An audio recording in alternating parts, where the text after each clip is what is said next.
जब हम प्रोसेस की बात करते हैं तो प्रोसेस में दो बड़ी चीज़ें देखनी ज़रूरी हैं। पहली चीज़ ये कि आप एसईओ कर किसके लिए रहे हैं। सो दो दो मेजर रीज़न होते हैं आप एसईओ करने के लिए, मतलब दो तरह के क्लाइंट हो सकते हैं। एक क्लाइंट एक्चुअली क्लाइंट होता है और एक आप खुद के क्लाइंट होते हैं। मतलब ये कि अगर आप किसी के लिए वेबसाइट पे एसईओ कर रहे हैं, उसकी डिफरेंट रिक्वायरमेंट्स हैं, उसका प्रोसेस प्रोसेस डिफरेंट नहीं होगा, लेकिन उसके रिपोर्टिंग का प्रोसेस डिफरेंट हो सकता है।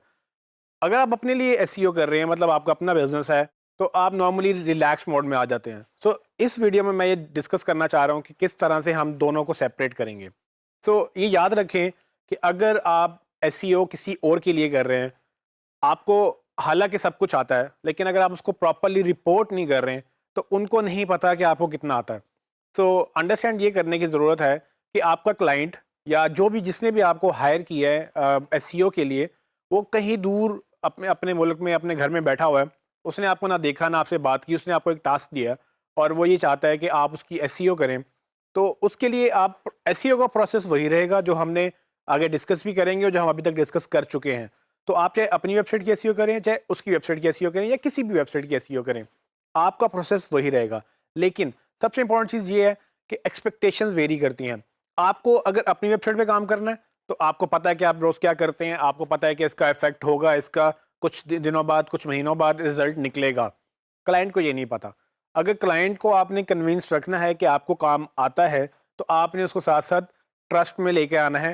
वो ट्रस्ट कैसे आएगा कि जब आप अपनी वेबसाइट की एसईओ कर रहे होंगे, तो आप बेशक जो है कुछ रिपोर्ट ना करें खुद को, आप वो ठीक है। लेकिन अगर आप क्लाइंट की एसईओ कर रहे होंगे, आपने ये ध्यान में रखना है कि उनको आप रेगुलर अपडेट्स दें। और रेगुलर अपडेट्स कैसे होंगी? यहाँ पर अगेन वही प्रोसेस वाली बात जो मैंने पहले आपसे ज़िक्र किया कि वो यहाँ पर फिट बैठेगी।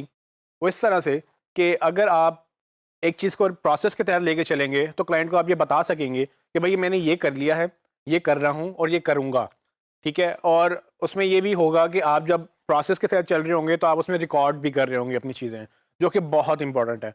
एसईओ में हर चीज़ को रिकॉर्ड करना, आपने क्या एक्शन लिया, उस एक्शन का क्या रिजल्ट आया, अगर कोई रिजल्ट फ़ौरन आ गया तो वो भी रिकॉर्ड करें, अगर नहीं आया तो उसको देखेंगे, कुछ अर्से बाद उसको मॉनिटर करते रहें कि उसका क्या रिजल्ट आ रहा है। सबसे इंपॉर्टेंट चीज़ एसईओ में जो देखने वाली होती है वो है रैंकिंग्स। तो आप रैंकिंग्स का रिकॉर्ड रखें कि लेट्स सपोज कि एक कीवर्ड के अगेंस्ट आपका एक यूआरएल नंबर 1 पे था या नंबर 10 पे था या कहीं पर भी एग्जिस्ट नहीं करता था। आपने जब वो रिकॉर्ड कर लिया, उसको अब आप इम्प्रूव करने की कोशिश कर रहे हैं।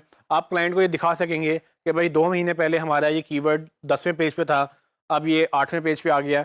तो ये रिकॉर्ड बेसिकली उसको हेल्प करेगा अंडरस्टैंड करने में कि आपकी एसईओ काम भी कर रही है और आप एसईओ कर भी रहे हैं एक्चुअली।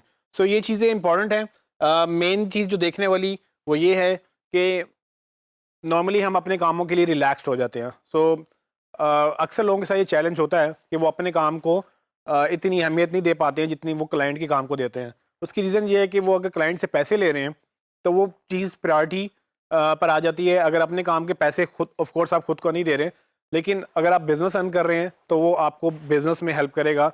लेकिन नॉर्मली लोग रिलैक्स मोड में आ जाते हैं। सो अंडरस्टैंड करें कि चाहे आपके क्लाइंट का काम हो, चाहे आपका अपना काम हो, एसईओ एक ही तरह से होगी। वो वेबसाइट गूगल ने रिव्यू करनी है, गूगल ने रैंक करनी है, उसका प्रोसेस वही रहेगा जो हम डिस्कस कर चुके हैं। लेकिन रिपोर्टिंग का प्रोसेस डिफरेंट होगा। आपने ये अंडरस्टैंड करना है कि अगर आप किसी के लिए काम कर रहे हैं तो मेक श्योर करें कि हर चीज़ रिकॉर्ड पे लेकर आएँ, अपने लिए भी और क्लाइंट के लिए भी।